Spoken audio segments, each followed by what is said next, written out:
IPL की हर खबर, हर विश्लेषण सिर्फ स्पोर्ट्स तक पर। अभी डाउनलोड कीजिए स्पोर्ट्स तक ऐप। साहित्य को क्या दलित साहित्य जैसी कोई चीज अलग होनी चाहिए? आपसे ही सवाल है मेरा। सर, मैं समझता हूं कि बिल्कुल होनी चाहिए। साहित्य तो एक बहुत बड़ा छाता है, लेकिन दलित साहित्य एक आंदोलन की तरह उभरा है और एक आंदोलन की तरह उसने अपनी पहचान का आकाश विकसित किया है। तो क्यों नहीं, अगर आप इसको अलग पहचान की तरह नहीं देखेंगे, अगर यह,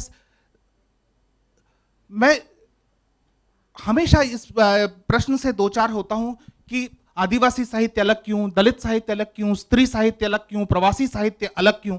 दरअसल ये अलग अलग या खेमे खांचे नहीं है, साहित्य ही है, लेकिन साहित्य के भीतर की ये जो जाने पहचाने अलग से चिन्हित किए जाने वाले रंग हैं, आप इसको इस तरह ना देखें कि आपने जो है वर्ग विभेद कर दिया है।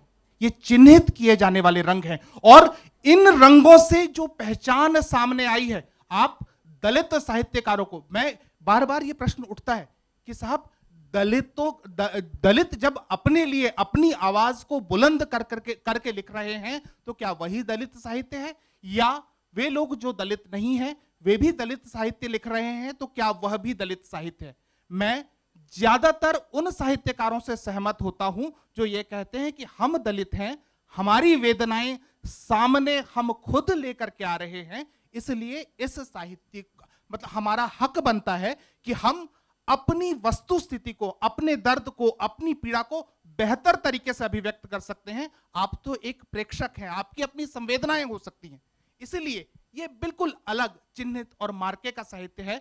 आपको इसको आप विभेद न माने, इसको यह माने कि एक आंदोलन है जो बहुत आवश्यक है साहित्य के भीतर। शिवराज जी, आपसे सवाल है कि क्या इसको इस तरह से भेद इस पे करना चाहिए, अलग अलग लोगों के लिए अलग अलग साहित्य होना चाहिए? बात भेद की नहीं है, थोड़ा सा माइक ऊपर करिए, थोड़ा सा माइक थोड़ा ऊपर। बात है व्यवस्था की, स्थिति की। हमारी समाज व्यवस्था क्या है, लोग किन हालातों में रह रहे हैं, और जो समाज व्यवस्था है उस समाज व्यवस्था से ये नाम निकले हैं। दलित शब्द पर बहुत ये जो सवाल आज हो रहा है, हजारों बार पूछा गया सवाल है। ऐसा नहीं है कि पहली बार ये पूछा जा रहा है कि भाई दलित साहित्य दलित ही लिख सकता है, गैर दलित लिख सकता है, दलित साहित्य अलग क्यों है। बात यह है कि हमारे समाज में अलग अलग जातियां क्यों हैं, और अलग अलग जातियां हैं तो उनकी विविधता है, तो उनकी अभिव्यक्तियां हैं, उनके विचार हैं, उनके अनुभव हैं। तो अलग विचार, अलग अनुभव, उससे निकला हुआ ये दलित शब्द है। हमने इसे खुद इजाद नहीं कर लिया, और हम कहते हैं कि ये स्थिति बोधक है, ये जाति बोधक नहीं है। एक समूह है जो जिस स्थिति में रहता है, जिस हालात में रहता है, उसको दलित चिन्हित किया जाता है।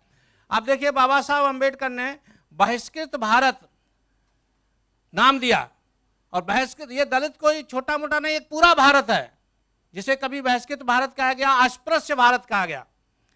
तो जो अस्पृश्य है वही दलित है, और बदकिस्मती से अस्पृश्यता कायम है और दलित शब्द को आप हटा देना चाहते हैं।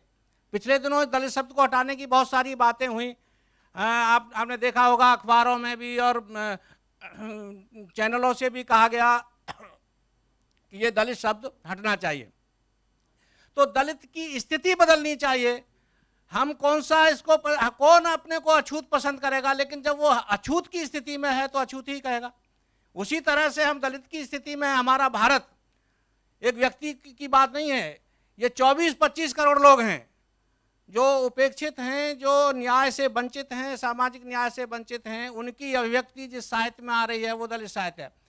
तो मैं ये कहने लगूं कि नहीं जी, दलित साहित्य को अलग से रखने के लिए, तब भी जब समाज का हिस्सा आपने अलग कर रखा है, जब लोगों को आपने बांट रखा है, और बांटना भी क्या, ये विविधता का रूप है। ये हमारे समाज में जितनी विविधता है उतने शब्दों में भी विविधता आएगी, साहित्य में भी विविधता आएगी, अनुभव में भी विविधता आएगी। वो विविधता है, विशेषता है।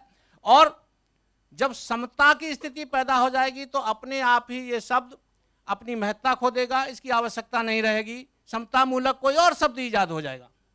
ये मैं कहना चाहता हूं।